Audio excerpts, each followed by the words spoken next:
अस्य श्री पंचमुख हनुमन् मंत्रस्य ब्रह्म ऋषिः गायत्री छन्दः पंचमुख विराट हनुमान् देवता ह्रीं बीजं श्रीं शक्तिः क्रौं कीलकं क्रूं कवचं क्रैं अस्त्राय फट् इति दिग्बन्धः।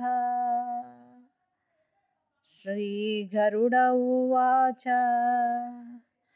अथ ध्यानं प्रवक्ष्यामि शृणु सर्वाङ्गसुन्दरी यत्कृतं देवदेवेन ध्यानं हनुमन्तः प्रियम्।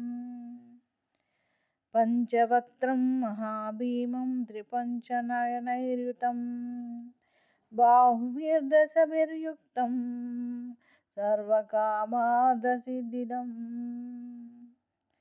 पूर्वं तु वानरं वक्त्रं कोटिसूर्यसमप्रभं दंष्ट्राकराळवदनं भ्रुकुटीकुटिलक्षणम्।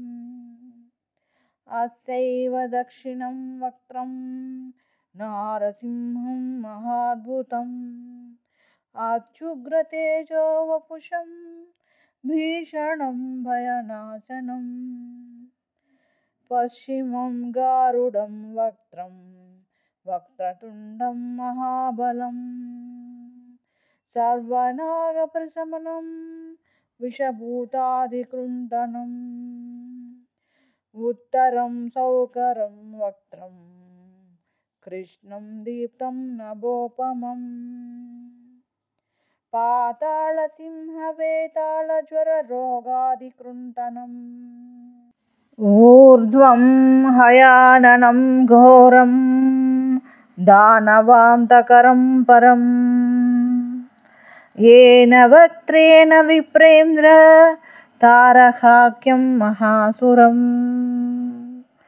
जघान शरणं तत्सर्वशत्रुहरं परम् ध्यात्वा पञ्चमुखं रुद्रं हनुमन्तं दयानिधिम्। खड्गं त्रिशूलं खट्वाङ्गं पाशमङ्कुशपर्वतं मुष्टिं कौमोदकीं वृक्षं धारयन्तं कमण्डलुम्। बिन्दिपालं ज्ञानमुद्रां दशभिर्मुनिपुङ्गवम् एतान्यायुधजालानि धारयन्तं भजाम्यहम्। प्रेतासनोपविष्टं तं सर्वाभरणभूषितं दिव्यमाल्याम्बरधरं दिव्यगन्धानुलेपनं सर्वाश्चर्यमयं देवं हनुमद्विश्वतोमुखम्। पञ्चास्यमच्युतमनेकविचित्रवर्णवक्त्रं शशाङ्कशिखरं कपिराजवर्यम् पीताम्बरादिमुकुटैरुपशोभिताङ्गं पिङ्गाक्षमाजमनिशं मनसा स्मरामि। मर्कटेशं महोत्साहं सर्वशत्रुहरं परम् शत्रुं संहार मां रक्ष श्रीमन्नापदमुद्धर।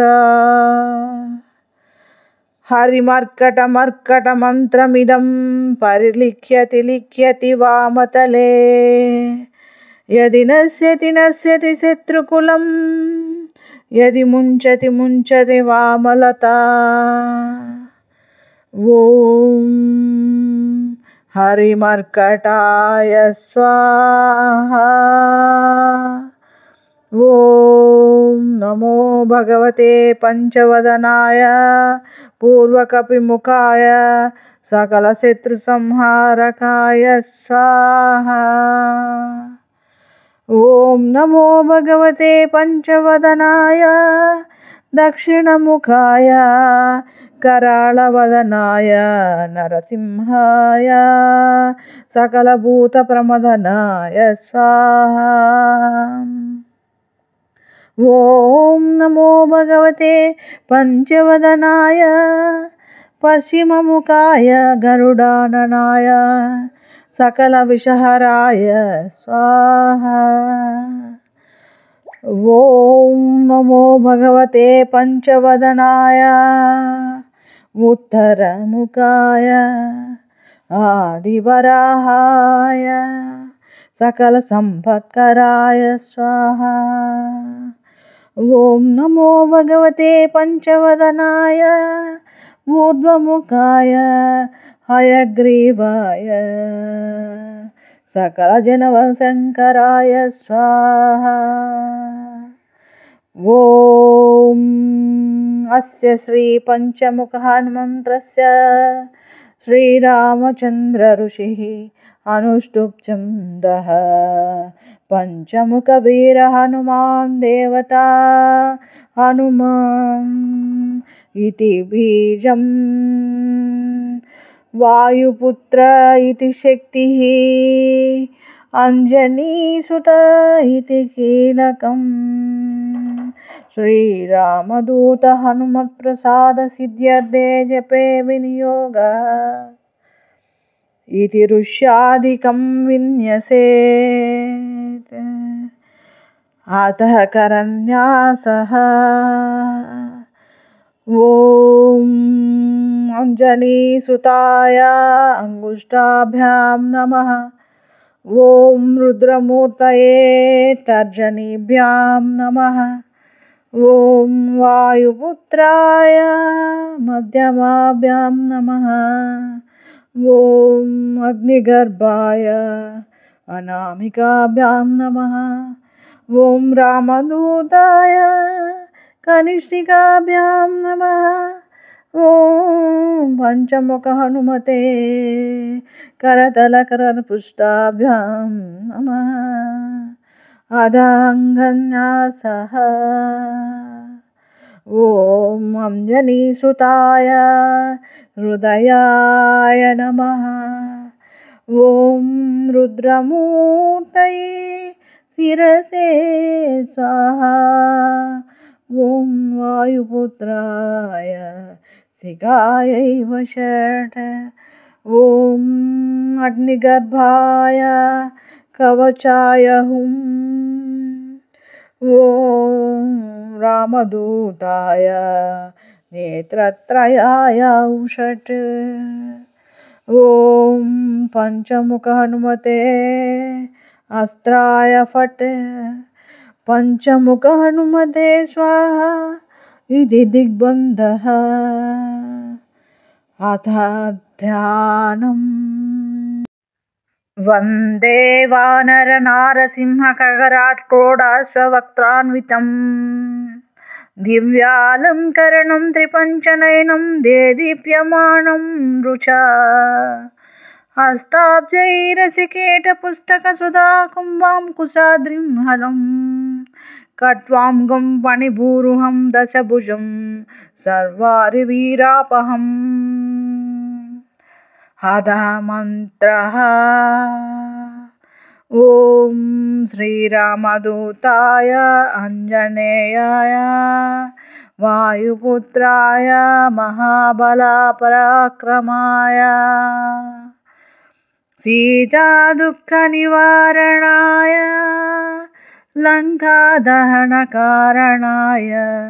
महाबलप्रचण्डाय फाल्गुणसखाय कोलाहलसकलब्रह्माण्डविश्वरूपाय सप्तसमुद्रनिर्लङ्घनाय पिङ्गळनयनाय अमितविक्रमाय सूर्यबिम्बफलसेवनाय दुष्टनिवारणाय दृष्टिनिरालङ्कृताय सञ्जीविनी सञ्जीविताङ्गदलक्ष्मण महाकपिसैन्यप्राणदाय दशकण्ठविध्वंसनाय रामेष्टाय महाफाल्गुणसखाय सीता सहिता रामवरप्रदाय षट्प्रयोगागम पञ्चमुख वीर हनुमन्त्र जपे विनियोगः। ॐ हरिमर्कटमर्कटाय भं भं भं भं भं भं औषध स्वाहा। ॐ हरिमर्कटमर्कटाय फं फं फं फं फं फट् स्वाहा। ॐ हरिमर्कटमर्कटाय खें खें खें खें खें मारणाय स्वाहा। ॐ हरिमर्कटमर्कटाय लुं लुं लुं लुं लुं आकर्षित सकल संपत्कराय स्वाहा। ॐ हरिमर्कटमर्कटाय धम धम धम धम धम शत्रुस्तंभनाय स्वाहा। ॐ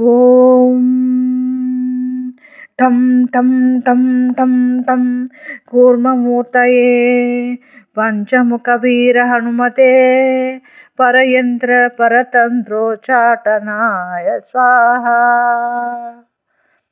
ॐ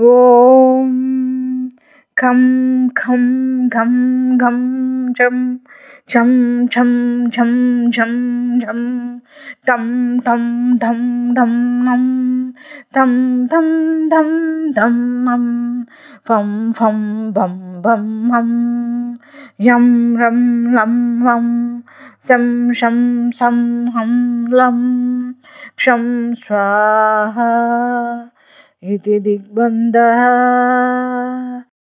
ॐ पूर्वकपिमुखाय पंचमुख हनुमते ठं ठं ठं ठं ठं सकल शत्रु संहरणाय स्वाहा। ॐ दक्षिणमुखाय पंचमुख हनुमते कराळवदनाय नरसिंहाय ॐ ह्रां ह्रीं ह्रूं ह्रैं ह्रौं ह्रः सकलभूतप्रेतदमनाय स्वाहा। ॐ पश्चिममुखाय गरुडाननाय पंचमुख हनुमते मं मं मं मं मं सकल विषहराय स्वाहा। ॐ उत्तरमुखाय आदिवराहाय लं लं लं लं लं नृसिंहाय नीलकण्ठमूर्तये पंचमुख हनुमते स्वाहा। ॐ ऊर्ध्वमुखाय हयग्रीवाय रुं रुं रुं रुं रुं रुद्रमूर्तये सकल प्रयोजन निर्वाहकाय स्वाहा। ॐ अंजनीसुताय वायुपुत्राय महाबलाय सीताशोकनिवारणाय श्रीरामचंद्र कृपापादुकाय महावीर्यप्रमदनाय ब्रह्माण्डनादाय कामदाय पंचमुख वीर हनुमते स्वाहा। भूत प्रेत पिशाच ब्रह्म राक्षस साकिनी डाकिन्यंतरिक्ष ग्रह परयंत्र परतंत्रोच्चाटनाय स्वाहा। सकल प्रयोजन निर्वाहकाय पंचमुख वीर हनुमते श्रीरामचंद्र वर प्रसादाय झं झं झं झं झं स्वाहा। इदं कवचं पठित्वा तु महाकवचं पठेन्नरः एकवारं जपेत् स्तोत्रं सर्वशत्रुनिवारणम् द्विवारं तु पठेत् नित्यं पुत्रपौत्रप्रवर्धनम्। त्रिवारं च पठे नित्यं सर्वसम्पत्करं शुभम् चतुर्वारं पठे नित्यं सर्वरोगनिवारणम् पञ्चवारं पठे नित्यं सर्वलोकवशङ्करम् षड्वारं च पठे नित्यं सर्वदेववशङ्करम् सप्तवारं पठे नित्यं सर्वसौभाग्यदायकम्